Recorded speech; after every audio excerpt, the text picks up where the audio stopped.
Hello and welcome to the Villa Views post-match pint in association with Purity Ale. My goodness me, we're talking about a win.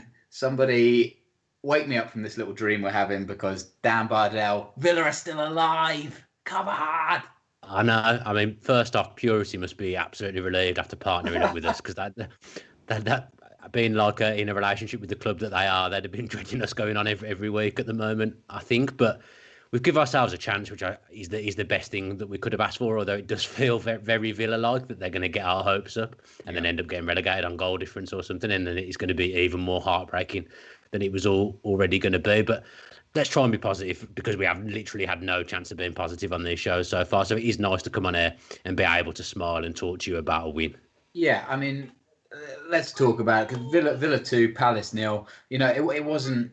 Let's not pretend like first of all that Palace were champions. You know, they were a bang average side. They've now lost 5 in a row, but we've got to take the positives where we can because, like you say, we've been here 5-6 games now, and it's been a very, very depressing ride. There's lots of comments coming in already, Dan. You know, the positivity is back. Hopefully, this kind of starts something where we see again another positive performance against Everton next week, and you know, you get a positive result there. Who knows? I've just said positive 3 times in one sentence. Yeah, I thought we got better as the game went on. Obviously, scoring the first goal always makes a big difference. I mean, scoring a goal full stop makes a big difference. So going into scoring right on half time, we've talked about how we've let in goals at bad times. That's scoring a goal at the absolute perfect time, isn't it? Right on half time, and then we started the second half well, responded well to a bit of adversity when the penalty didn't get given. I'm sure we'll talk about that at some point. And we got that second goal, which I think I said to you at half time, or I was saying to someone at half time, we have to get that second goal because Villa protected a 1-goal lead. I mean, I never felt great with us protecting a 2-goal lead near the end of the game, to be honest, but 1 goal would have been unbearable. But we've done enough, and credit to Trezeguet. We said before we came on, he scored that goal a few times. We've given him a little bit of stick. We said he hasn't been a great signing, but we've also said it hasn't been down to a lack of effort. It's just been lack of ability at times. But he was on it today, and he was sharp, and a couple of things came off for him. So that's good. I thought the injury at the start of the game, without knocking Hawes too much, I think being able to bring Elmo in did us a favour because I thought he was good. I thought Connor was good in midfield and offered something different as well. I think in those type of games against, as you say, a bang average side, I think Connor and Elmo have to start because they just make impacts. Elmo with his crossing and Connor with his delivery. They make an impact on the game, and they're always likely to help you get a goal. So for me, they have to start in those kind of games. I'd want to see them start in the next game at Everton. It was a good game. I felt we grew into it as well. I felt we became a bit more astute as the game went on. We weren't really in any massive danger of conceding. Benteke did us a favour by taking a ball off Scott Dan's head at the end of the game, which was really nice to see. But we got away with one at the start with a VAR, the handball, because I don't think it was handball. I think if anything, it was a foul on the goalkeeper. So it's been a good day for us. Things have gone our way, but that decision at the start, the day could have been very different. Before we get into that, Dan Skyber says, come on, lads, watching from the Gold Coast in Australia, 1:30 a.m, well worth staying up for. Problem is, I now have to watch them all live at stupid o'clock out of superstition. We already said we'll be donning the same match shirts for the next game. Gotta keep that superstition rolling. Good job on you, Dan Skyber. G Foster says post-match pint, just the one. After that should be a full session with that. After what we've been through, and if you are planning a full session, it's a great little plug. You can get 10% off your next Purity Ale order using #VillaView. So make sure you check that out online. #VillaView for 10% off. Well, let's get into it then, Dan, because it did start pretty early doors with the nerves. 8 minutes in, I think, and VAR disallows a goal in our favour this time. You just mentioned there you didn't think it was handball. I'm not sure how anybody could think that was handball. No, but then you remember the penalty people were sending it to me at half-time, the penalty that got given against us at Leicester, where it hit Mings in a similar area, and that was a joke decision. So you could say on the basis of that, it's fair and that's consistent. But I don't know whether Samatta got a shout. I was more concerned by the defending more than anything because it was a very, very soft goal. The way it kind of trickled over the line, and it did just feel like, oh God, here we go again. But the officials have ruled it out. Good old John Moss. on the VAR ruling it out for us. Our friend, who will come on to again, I'm sure, in a few minutes' time. But it's just these decisions and the way the VAR get involved, it does change the games. It changed the game the other night with the penalty being given, and that could have been an absolutely horrific start. If we'd have gone 1-0 down, I would have been really worried for us coming back in, but it gave us a reprieve, and we've managed to go ahead in the game later on, which is a great thing for us and something that we haven't managed to do too many times recently. Yeah, absolutely. Kurt says we just need 2 more wins. Mark Hattersley, would another 6 points if we lose to Arsenal be enough to keep us up? What do you reckon? 6 points enough? I think on the return, did we have 10 or 11 games left? I can't remember. It was 10 or 11 anyway. Everyone said, if you'd have said 4 wins from those 10, you'd have thought you'd have been okay at that point, wouldn't you? It's just in Villa fashion, we've decided to leave it till the last possible moment to try and win some games. So if we win the next one, it feels very much like last year when we won a few games in the playoff picture, and we were saying, "Oh, could we?" It's just in a real condensed time frame now. 3 games left. If we could get 2 wins, we'd give ourselves a chance, especially with Watford playing West Ham in the week as well. I think that's a really key thing. But we could do with Bournemouth not winning tonight as well, because if they win, that completely changes the picture again with them. They'd then be a point ahead of us, I think, if my maths is correct, if they win tonight. So that's a big game for us. We need Leicester to do something for us tonight. Hip to the game says we need 2 wins minimum, and by no means safe even if that happens. So Villa survived the early VAR scare. And then we move on. Villa playing all right, creating a few opportunities. But again, it feels like the same old story. The Harahan free kicks aren't particularly special. We're not really testing Palace's back line so much. But at least it felt like we dominated possession a bit more. We kind of controlled the tempo of the game. To me, it still felt like we were playing all right, but we were in danger of being caught again. How did you feel the first kind of opening 35 minutes? I thought it was slow, to be honest. I thought Palace were there for the taking. As much as we're happy that we've won, let's not beat around the bush here. Palace were very, very poor and probably ideal opposition for a team in our state to play, because Palace had lost 4 in a row. They didn't really look all there, did they? They look like they're ready for the season to end. Hopefully Everton will be the same in the week. But I just thought we could have done a bit more. I'm not being negative here. I just thought we could have played. If we'd have played with a bit more purpose, I think we could have opened the scoring up earlier, because I think they were there for the taking. I thought Samatta, I'd want to see him trying and getting in behind a little bit more at times.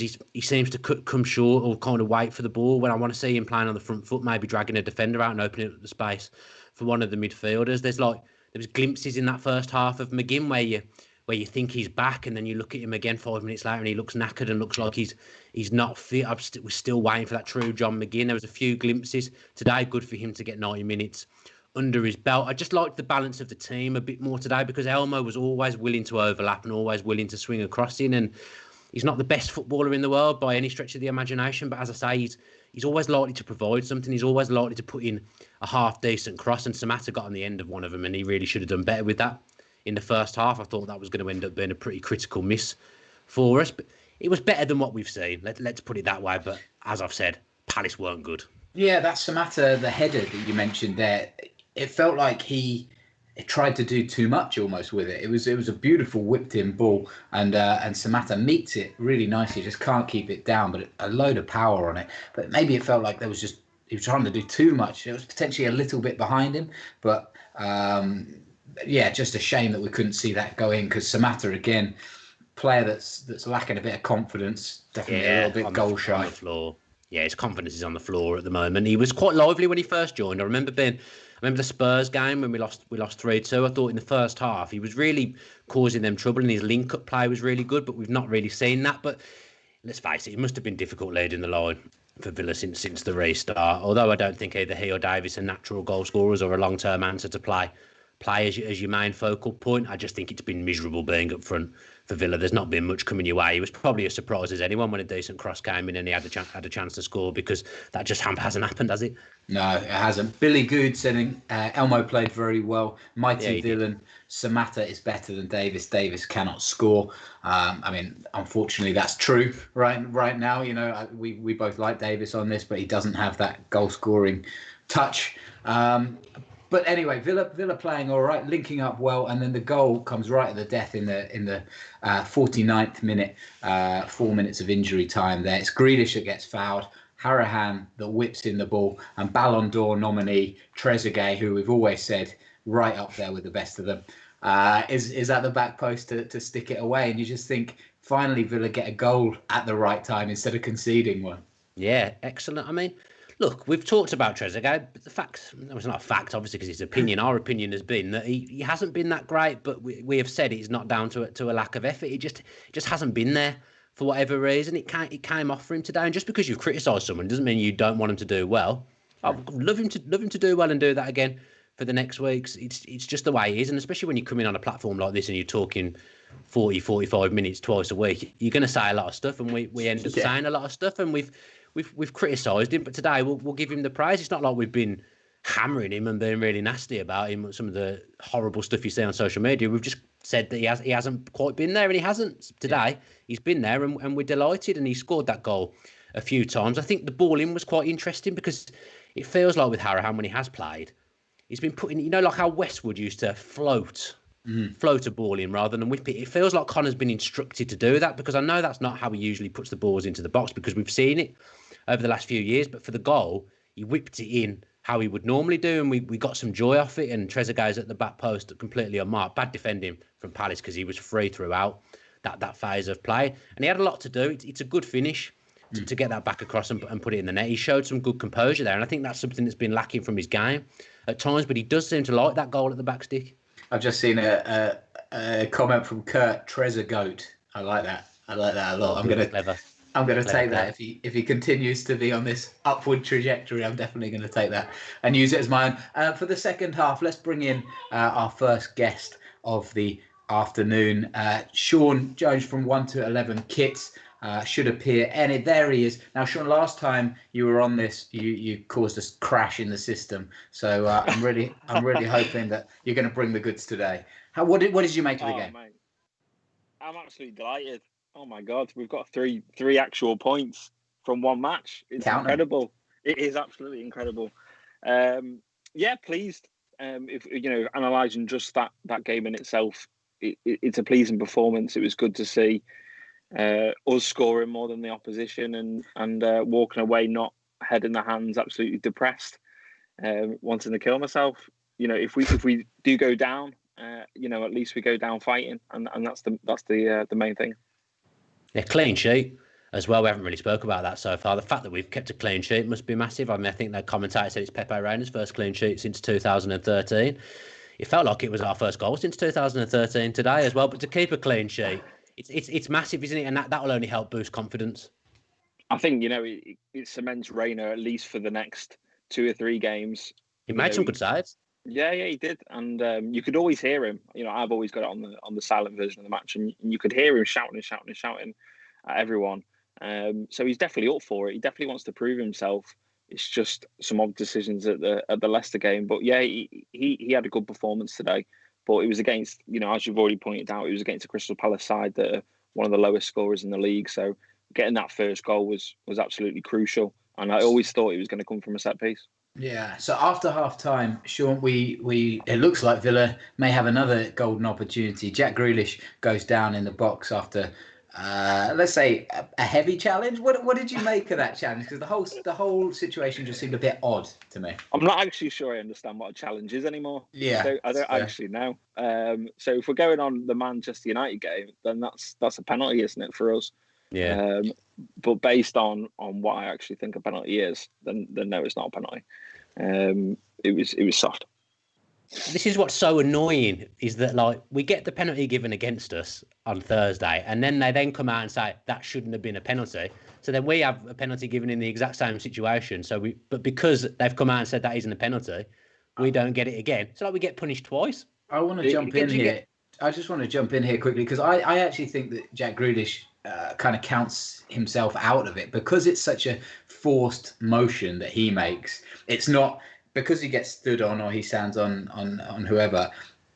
but then he kind of falls the other way and throws his arms up. It wasn't as natural as when Fernandes went down. Do you know what I mean? And I understand the situation is still the same, but the aftermath of that situation, it kind of seems to me like VAR were watching it to see like what Grealish did compared to what Fernandes did, and they're not the same at all.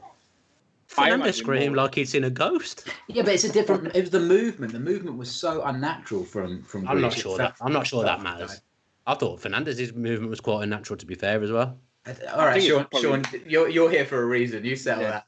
I think it's probably the fact that they've made such a calamity in the last game that they're absolutely on it this time, and unless it's more likely to be a penalty than anything, the VAR have probably been told, if it's not right, to challenge it. While in the previous game, I don't know what happened. Adam Morris says, "You're right, Tom." Mark Hattersley, great point, Tom. Synchro extremist agreed with Tom. So, did anyone say anything? You're just choosing the ones that have your name in. Have you got it filtered for Tom? I can't actually see anything that disagrees with me, but that doesn't mean it's not. It isn't a penalty. I'm not sitting here for 1 minute and saying it is a penalty. I'm just trying to like make out the fact that what's transpired on Thursday has completely done us over twice. Right. You get what I mean? I do get what you mean. Yeah. I think if we hadn't gone on to win the game, we'd be absolutely raging at that decision because it would be a double whammy. Yeah. I remember at the time, before we scored the second goal, I was holding my head in my hands thinking this is a turning point in the game where, we might go back to the old Villa. But luckily we got the second. That's the big thing. Sorry, Tom. No, I was going to say that's the big thing because I don't think it was on air. I think it was on The Athletic. We spoke about the fact that West Ham in the Chelsea game, they had a bit of adversity with a goal that shouldn't have been disallowed. And they reacted and they went on and won the game. And Villa in adversity, we seem to just let our heads drop and we go on and lose. The good thing is that we went on and got that second goal. And again, that's massive. And we reacted well to what's happened. I mean, we attacked a second ball as well for that second goal, didn't we, Sean? I mean, a few people pointed that out on Twitter. We don't often attack a second ball and we got some joy from it. I think ultimately the fact that we were further up the pitch, we'd already 1-0 up. I think the morale was what we've seen from previous games. The morale was more there, wasn't it? And people were more likely to be pushing up the pitch and trying to make a challenge or trying to make a run. Maybe it's even mentally, the fact that belief, just general belief, the fact that it is Crystal Palace, not Man United or whoever. But there's something there to be said about the fact that we were already 1-0 up and that definitely helped us.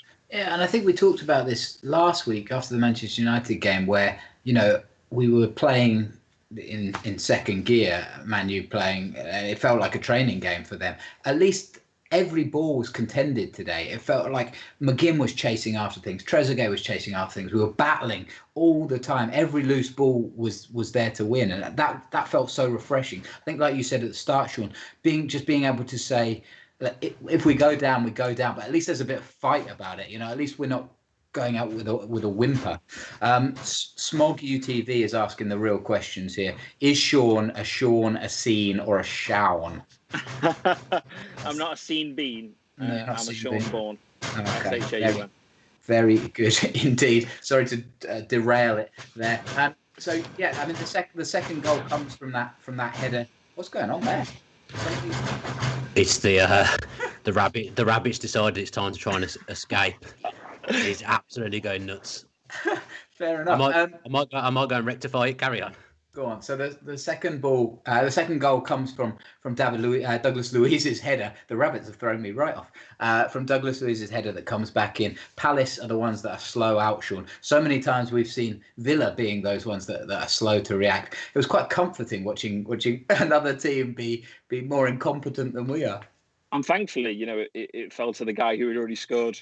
Probably with our luck recently, if it fell to anyone else, it might not have gone in. But yeah, he took that second goal well as well. And then I felt such a sigh of relief. It was such a turning point, well, hopefully a turning point in our season where we can, just breathe out and that pressure's just lifted. And begin to, well, I felt like, other than the last sort of 10 minutes, we began to enjoy the game a little bit for a short spell, and our heads were a lot higher.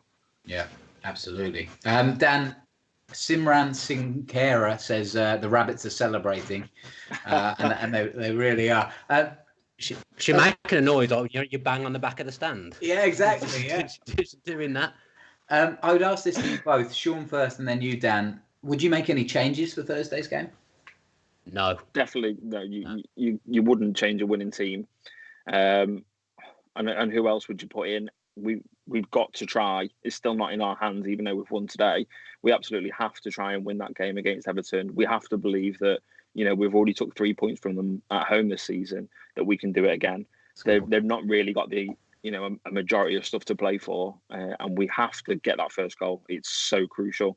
So it's important that the same team play. And we play for set pieces again, because you look at the record this season. Well, the restart of when we have scored, it has been offset plays. So we need to give Jack the ball. He needs to fall over, and we need to get some good balls in the box. And no one's better at that than Conor Horan. Nice. Right. Last question then, Sean. Before we let you go, Villa staying up or going down? It's looking more likely, isn't it? But it's still a long way to go. I would love to say that we will stay up, but it's going to be hard. Let's just try and get as many points as we can in the last few games, and try and have some belief and some positivity. Villa fans, Sean runs 1 to 11 kits on Twitter. If you're looking for some retro gear, make sure you check him out. 1 as the word, 2 as the number, and 11. That's right, isn't it? Yeah, that's great. Yeah. Perfect. So yeah, if you're up for any retro shirts, Villa or otherwise, make sure you check him out. Sean, thank you so much for joining us. I got this one from 1 to 11. This was from 1 to 11. There you go. Great sale. Yeah, thank Sean, you. thank you again. See you later, guys. Cheers. Bye-bye. Bye, Sean. Dan, a lot of the comments are coming in saying don't change.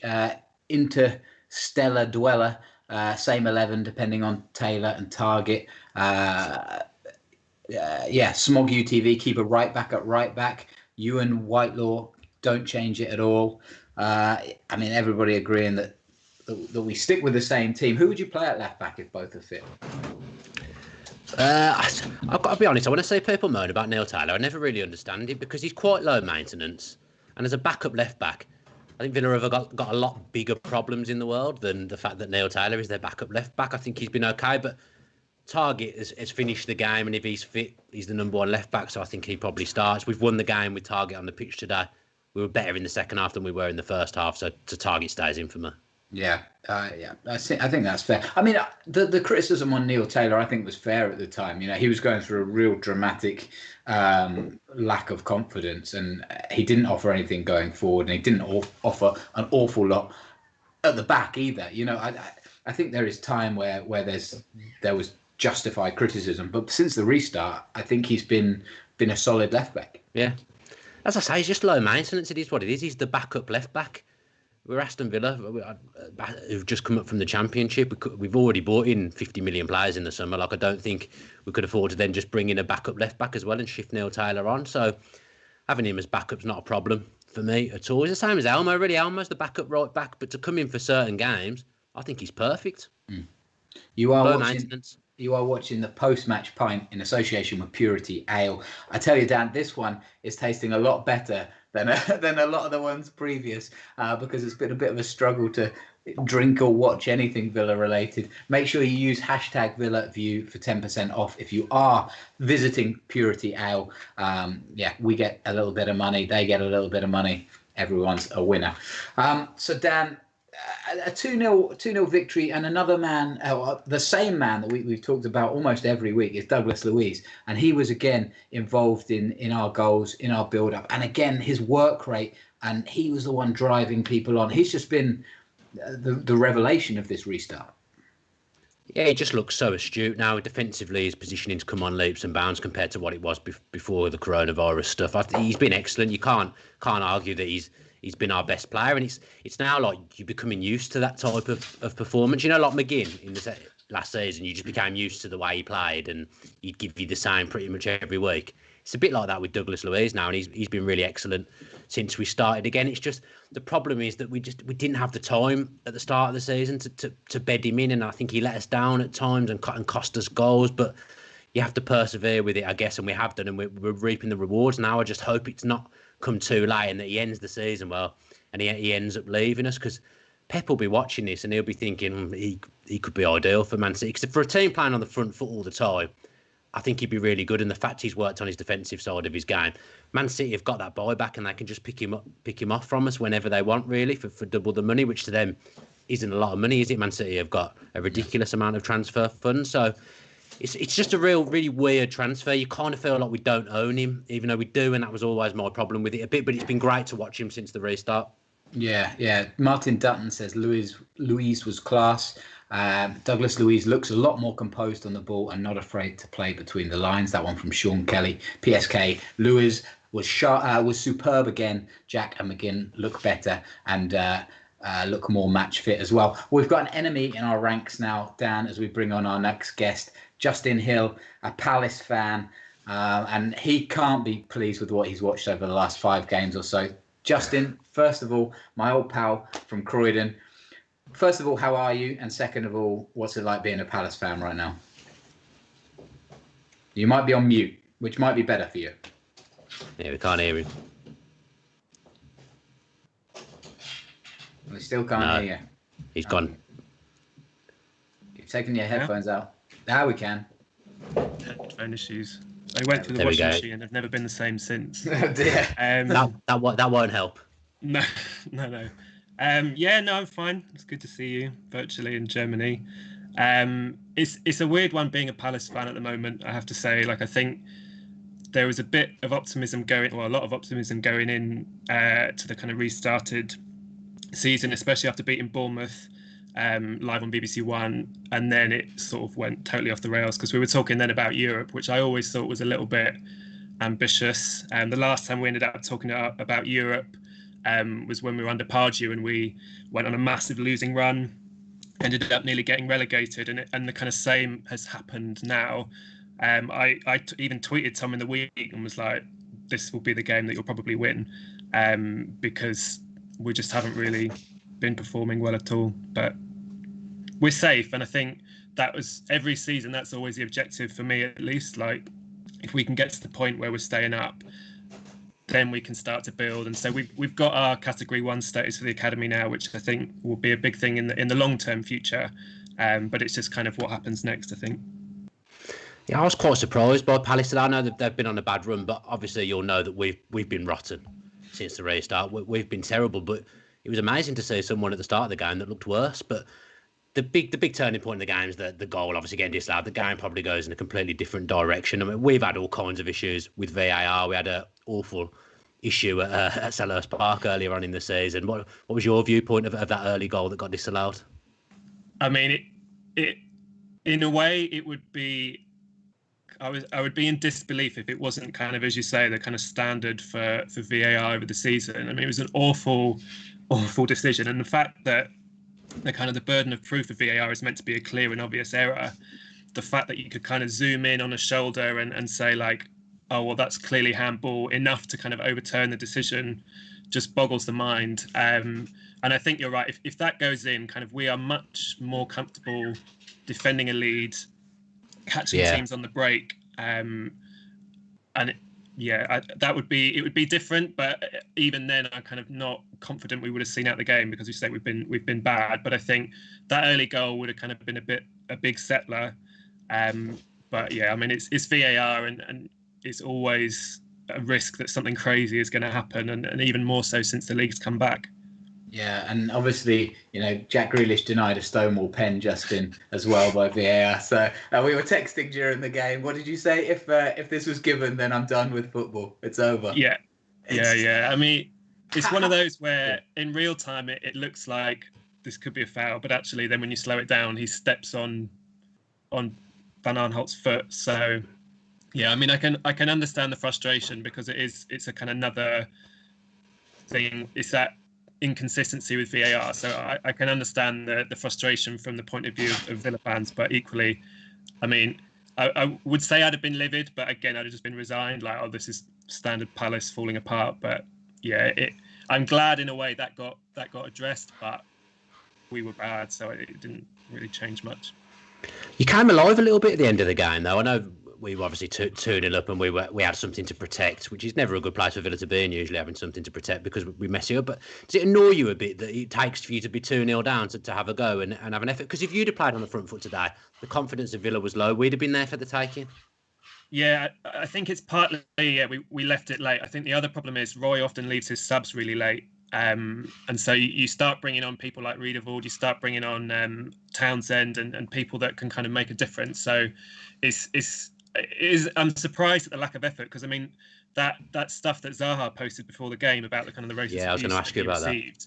I thought he was going to come out, and normally with Zaha, when he gets booed, obviously there's no crowds at the moment, but when people go after him, like he wants to respond, and I was a bit surprised actually that the team kind of didn't rally around and really try and go for it, as you say, playing on the front foot. And I mean on the kind of the stuff that Zaha got sent, like I was pleased to see that Villa and Palace kind of came out strongly and said, right, we're going to find this guy and sort this out, and this is unacceptable. So it's perfect timing you mentioned that, Justin, because I just got an alert through from Associated Press. West Midlands Police have arrested a 12-year-old boy. A 12-year-old boy for these messages, or the suspicion of sending these messages, I should say, to Wilfried Zaha. A 12-year-old boy. What a society we live in right now. Yeah. It's absolutely disgusting. I think every Villa fan will agree with that. Every football fan will agree with that. And obviously not what Villa fans want to see and how they should be represented. It's absolutely tragic that it's a 12-year-old boy. But Dan, I guess one to you. At least it's not a kind of. Maybe it's somebody that's trying to impress his mate rather than it'll be exactly that 30-year-old man. But it doesn't make it any better, Tom. No, of course it doesn't. But at least he can be educated, and we try and get to the bottom of this before he's a fully grown man and actually really thinks these views. The problem is though he is being educated because he's seeing grown men do that kind of thing on social media. It's happened a number of times, and I see people jumping on people will jump on the defence and say, oh, he's not a Villa fan when all these things happen. But these kind of people are literally everywhere. Every club will have them, and they need to be weeded out, whether they're 12 or whether they're 52, whatever. They need to be weeded out, and then all these people need an education. But this 12-year-old this is the norm for him. He will see this stuff on social media. Footballers post this kind of stuff all the time. I know Gabriel Bonhorst posted abuse that he gets on Instagram, and it's just disgusting, and it needs to be weeded out. And fair play to Villa and the police for acting so quickly. But it's despicable that it's a 12-year-old boy. But these are the times that we live in. He's doing it for bants, thinking it's a laugh, get a pat on the back from his mates, that he's got a reaction from a footballer. He doesn't realise the circumstances. And now he's been arrested, he'll truly realise the velocity of what he's done. And it's shameful. And as I say, these people are at every single club, and they need to be got rid of. Yeah, they are, because I mean, there's the kind of counter protest for the Black Lives Matter protest in London. There was pictures of Palace fans with tattoos on, doing all sorts of horrific stuff, and obviously the Burnley plane as well. A similar one person or group of people kind of putting that stuff out there. So I know, it's definitely not a reflection on you as fans, but as you say, it is every club, and I think that's why I am still glad that they're taking a knee before the game, because you get some people saying like, oh, well, why are they still doing it now? But actually, it just goes to show, like, taking a knee after something like that coming out just before the game, and it's not great for you, because it takes all the kind of focus pre-match, rather than talking about the football and Villa, and you then talk about Villa fans. So yeah, hopefully in the same way that hopefully it didn't with Burnley, but you got your result. And just hope that it gets seen for what it is, and people can kind of see your win as well for what it is. Obviously, I've got to say, sorry. Go on, you go first. I was going to say, I thought, when there was the incident with Zaha and Mings and Konsa at one point in the first half, you could just see that in Zaha's face, he's riled up, and he'll be riled up because he's been the victim of something that's absolutely horrific that no one should have to go through before the game. And I felt sorry for him, because I can't imagine then having to go into that environment and play a game of football with millions of people watching after suffering that kind of abuse in the morning of the game. I just felt sorry for him. If Wilfried Zaha had scored against us today, I'd have thought fair play to him. well done to him for bouncing back in that way, because some things are more important than football, and the message that this stuff is wrong needs to get out there. And I think that would have been a real powerful statement if Wilfried Zaha had scored today. Totally. Yeah. All the comments that I can see coming through are about this, and Danielle Harper says, don't excuse him, Tom, and don't let him off. It's dangerous to presume he was just trying to impress. By no means am I excusing it or letting him off. My feeble comment was that at least it's not somebody that's already kind of established and a grown man or woman who's established in their views, but it doesn't make it any less severe what it is, of course, and he needs to be educated and learn the importance of what he says has real strong consequences. A shadow on a victory, and those are few and far between for Villa. So a shame for it to happen. Justin, just on what you've seen, I guess so far under Roy Hodgson and especially kind of after the restart now, and looking ahead to next year, do you think Palace are going to be a team that kind of pushes on now, or do you think there's a potential that they could be slipped back into a bit of a relegation struggle for next year? I think it's the problem with momentum. If you've got it and you can kind of keep it, then you can keep rising. I think, as I said, I'm pleased we're safe, but the minute you start, because I mean we lost our 4 games before this, and we're probably, given kind of who we're up against, we'll lose our 4 after it, or the final 3 that we've got. So we could end up going towards the end of the season having lost 8 in a row, which is relegation form. And so there is kind of obviously then a question about, well, how does that translate into next season? Because the gap, I'm sure, will not be that long between, certainly won't be as long as the kind of gap from lockdown between the kind of season restarting. So, I mean, I think we are always worried, and our club is aging. It's on high wages for a lot of players, and so it's quite kind of split between. So, it feels like a bit of a crossroads. Roy's deal, I think he got extended, so it would have to be a kind of active decision by the club to let him go. I'm not sure whether that's right, because I really like Roy. I think he's done an amazing job with us. But equally, we kind of just need to take a look at how we're structured and back him up a bit in terms of getting in young players. Because I think he gave a comment saying as to why he wasn't playing youth. He said, well, I've been told by the board I've got to get as high league position as I can. Right. And so I think there's a tension between wanting to look to the future and building the club with youth, as we've got our academy status, as I said, but equally we're still trying to stay up, and it's, as you know full well, like that's incredibly difficult. And how do you manage that transition? Because it's at this point where you get clubs like Stoke, etc., who then drop. They think, oh, we're established Premier League, we can change our style, we can do whatever. This is the vulnerable point, I think, for clubs like Palace historically. So it's going to be an interesting time next year. Hopefully we will keep going, but we'll see. Well, that's it. Thank you, Justin. You said it all.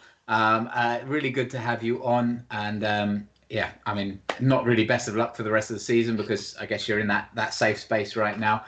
But good to have you on. Good luck for next season. Hopefully Villa will see you. Very much every finger crossed for that. But thanks again for joining us, and we'll see you soon. Thanks for having me. Thanks, mate. Cheers. That might have been my most rambly exit to a guest ever.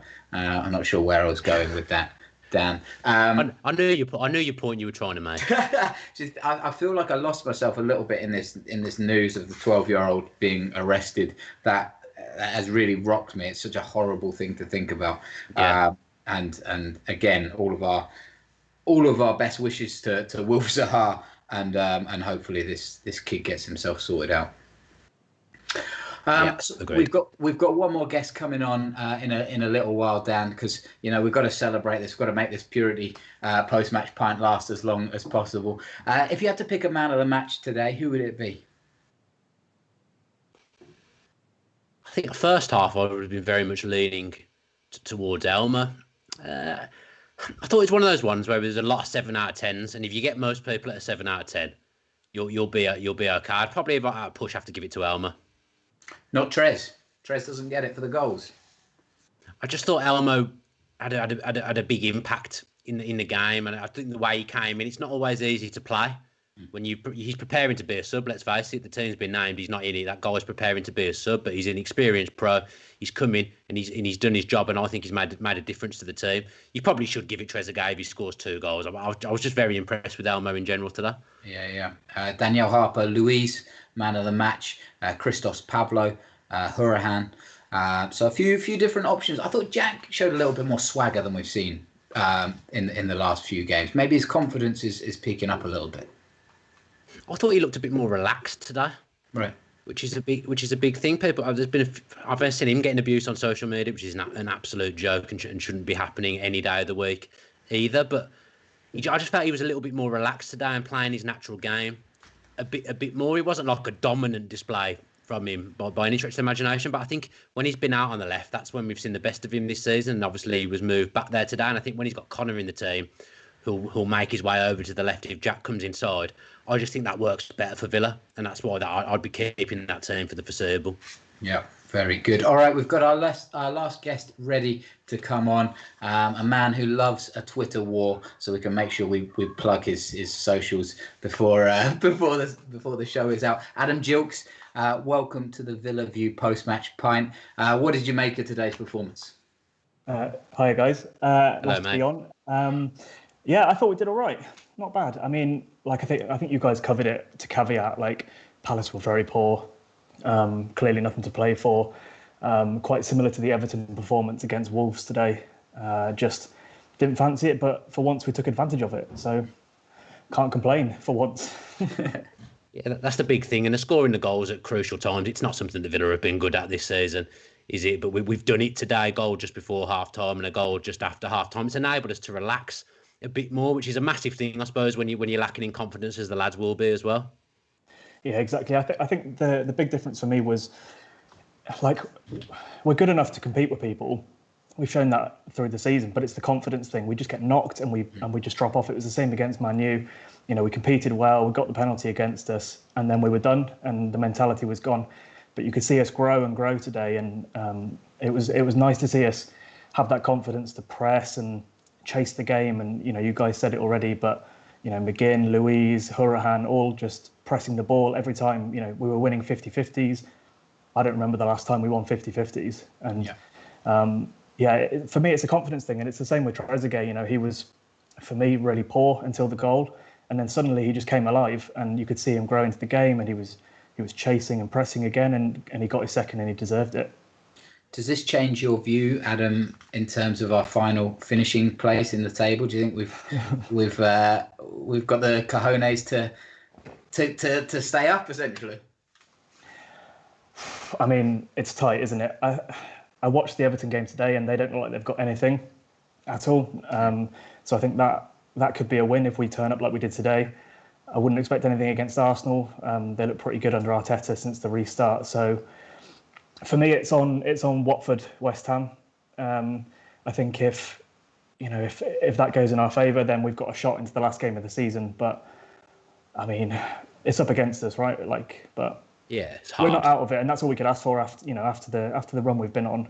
To be in the mix is the best we could hope for, I think, going in to the last couple of games.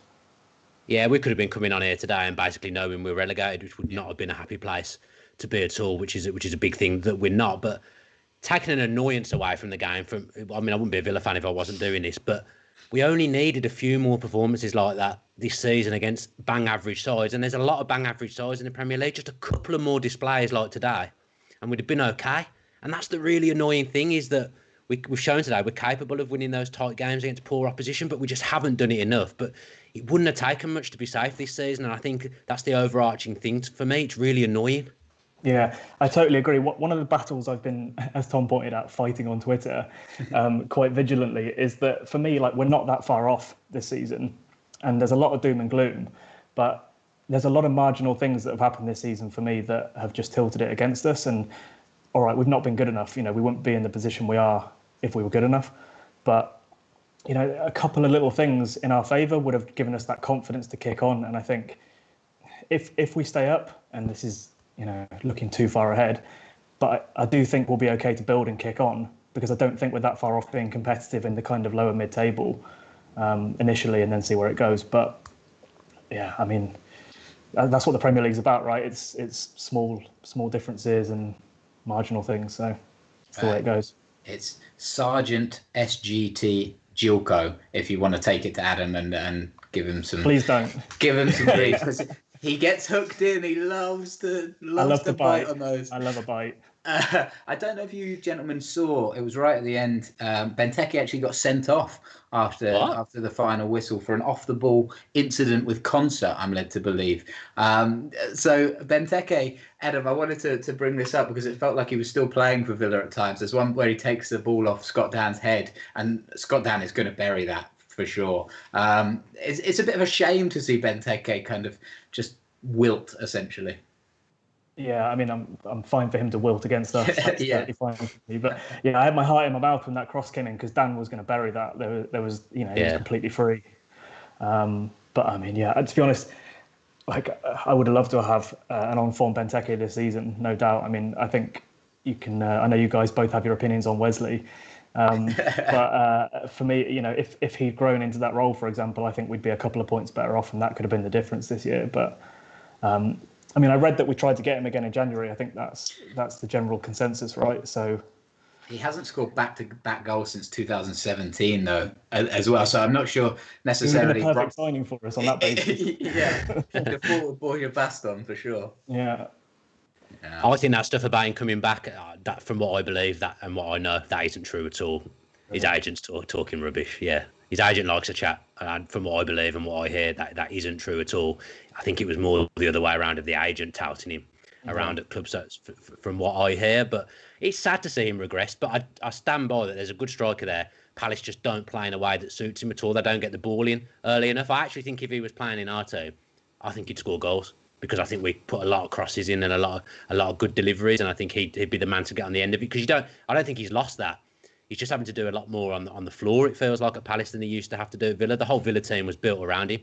If you think about Zaha, Ayew, Townsend, who are the main people that play on the wings for Palace, they never put the ball in straight away, do they? So as a striker, you're always having to adjust your movement. I just don't think it suits him at all. I think he'd score goals in our side. Yeah, I agree. I think if we played the team we did today with Elmo in it, I think he'd get a lot of chances. I mean, one of my biggest grievances this season has been the fullbacks, because I think Target's got it in him but doesn't do it enough. And since Gilbert's been out, we've been so toothless at right back. I mean, Cons is doing a job, but as soon as Elmo got in it today, he was putting those balls in. And someone like Benteke on the end would be a threat. I mean, that's what we signed Samatta for, right? But same as the other guys, I think his confidence is shot at the moment. Martin Thomas says, I think we could beat Everton, can see us getting a draw against Arsenal, which would help us be on equal points with Watford, West Ham, if they have bad runs now.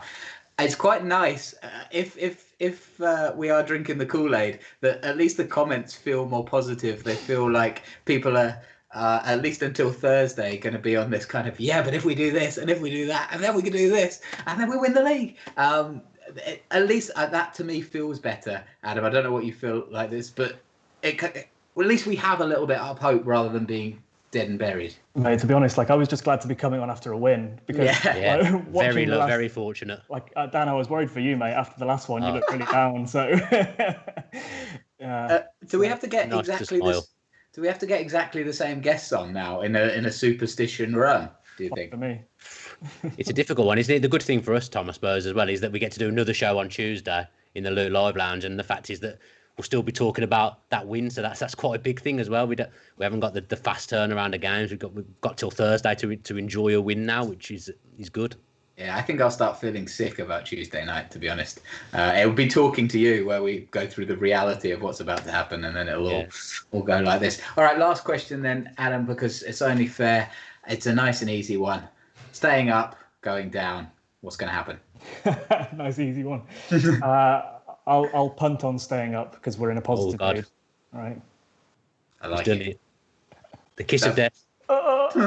There it is. It'll be all your fault if we don't. Adam, thank you very much for joining us. Sergeant Gilco, if you want to argue with him on Twitter. Thanks a lot, mate.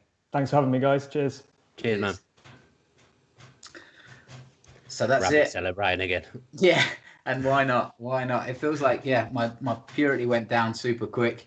And it's nice to be smiling again in this because, genuinely, the comments were really worrying for you last week.